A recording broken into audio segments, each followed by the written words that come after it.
नमस्कार और जय हिंद दोस्तों।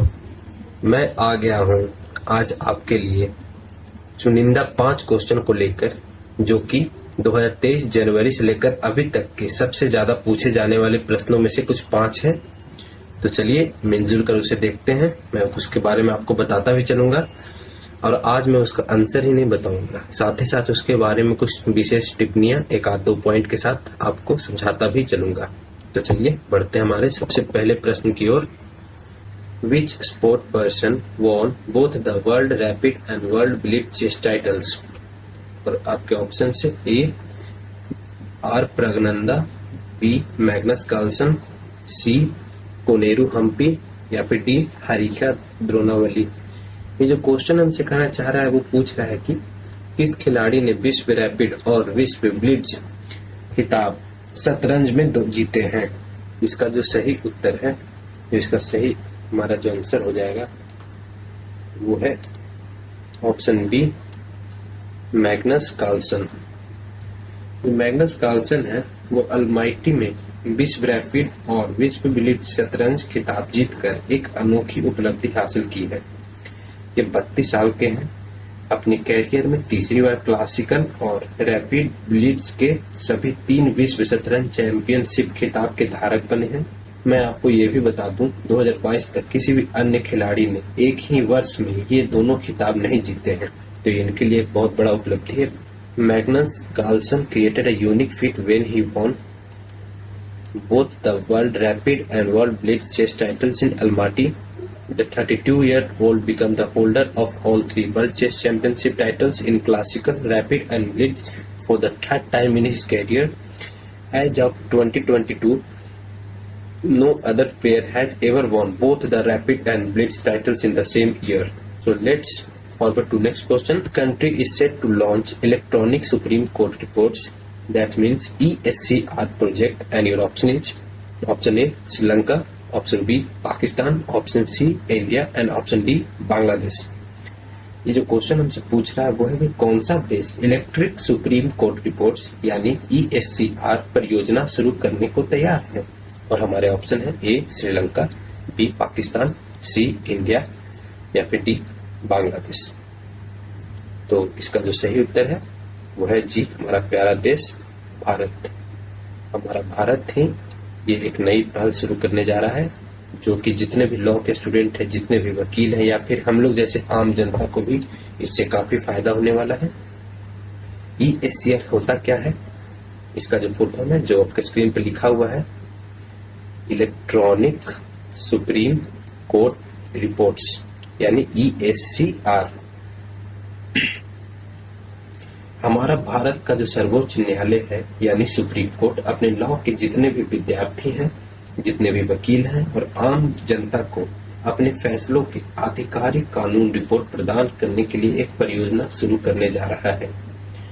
हमारे सुप्रीम कोर्ट के जो मुख्य न्यायाधीश हैं DY चंद्रचूड़, उनके ही निर्देश पर the electronic supreme court reports यानी ESCR का उद्घाटन किया जाएगा।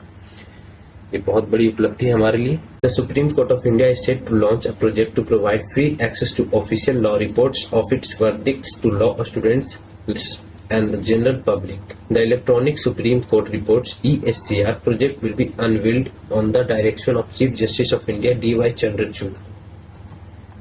Let's move to our next question. The question 3 is asking that which institution has listed restrictive norms of ministries that violate Make in India plan? And your option is option A Niti Aayog, option B DPIIT, option C Central Vigilance Commission, option D Enforcement Directorate. Please guess the right option. And the right option is option B DPIIT। का मतलब है the department for promotion of industry and internal trade. ठीक है, DPIIT ने लगभग स्थानीय आपूर्तिकर्ताओं के खिलाफ विभिन्न मंत्रालयों के तहत खरीद एजेंसियों की लगभग 20 प्रतिबंधात्मक यानी कंडीशनल भेदभावपूर्ण शर्तों को सूचीबद्ध किया है, लिस्ट में लाया है। DPIIT मीन्स, जैसा कि मैंने आपको बताया, the department for promotion of industry and internal trade.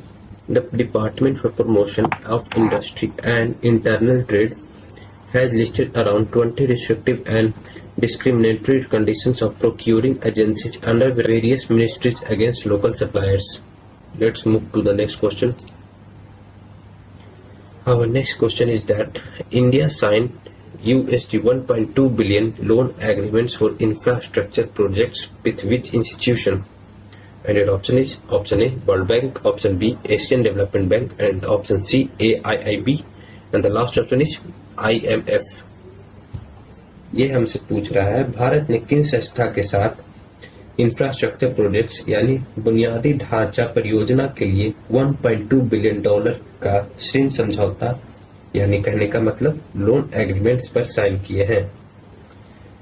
जो इसका सही उत्तर है, जो इसका सही जवाब होने वाला है वो है option B Asian Development Bank. Loan agreement sign हुए हैं उसको 3 पार्ट में बांट दिया गया है। जो पहला लोन एग्रीमेंट है वो महाराष्ट्र में कनेक्टिविटी सुधारने को यूज होगा, जो अनदर लोन एग्रीमेंट है वो 300 मिलियन है जो हाईवेज और रोड्स को सुधारने में काम आएंगे असम में। और भी एग्रीमेंट साइन हुए हैं जो पावर सेक्टर त्रिपुरा में, मेट्रो रेल सिस्टम चेन्नई और तमिलनाडु में इम्प्रूव करने के लिए काम आने वाले हैं। इसके बारे में सरकार काम करेगी, जिसका जो लोन एग्रीमेंट है वो एशियन डेवलपमेंट बैंक से लिया गया है। हमारा आखिरी क्वेश्चन है वो Savitribai Phule India's first women teacher was from which state? And option is A Tamil Nadu, B Maharashtra, C Kerala या फिर डी आंध्र प्रदेश। भारत की पहली महिला शिक्षिका सावित्रीबाई फुले किस राज्य की थी? जल्दी से बताइए। जो हमारा सही उत्तर है, जो सही ऑप्शन होने वाला है वो है हमारा ऑप्शन बी महाराष्ट्र। भारत की पहली महिला शिक्षिका थी वो महाराष्ट्र से थी। जो सावित्रीबाई फुले थी उनका जन्म 3 जनवरी 1831 को महाराष्ट्र के नौव गांव में हुआ था। सावित्रीबाई फुले के औपचारिक रूप से भारत की पहले महिला शिक्षिका के रूप में मान्यता दी गई है। अपने पति और सामाजिक कार्यकर्ता ज्योतिराव के साथ मिलकर सावित्रीबाई फुले ने 1848 में भीलवाड़ा पुणे में देश का पहला लड़कियों के लिए स्कूल खोला था। धन्यवाद हमारे साथ यहाँ तक जुड़े रहने के लिए। अगर आप कुछ भी नया जानने या सीखने को मिला है तो हमारे चैनल को सब्सक्राइब करें। ठीक है, मिलते हैं आपके साथ और एक नए वीडियो में। तब तक के लिए धन्यवाद। शेयर करें अपने दोस्तों और परिवार के साथ। चलिए, धन्यवाद।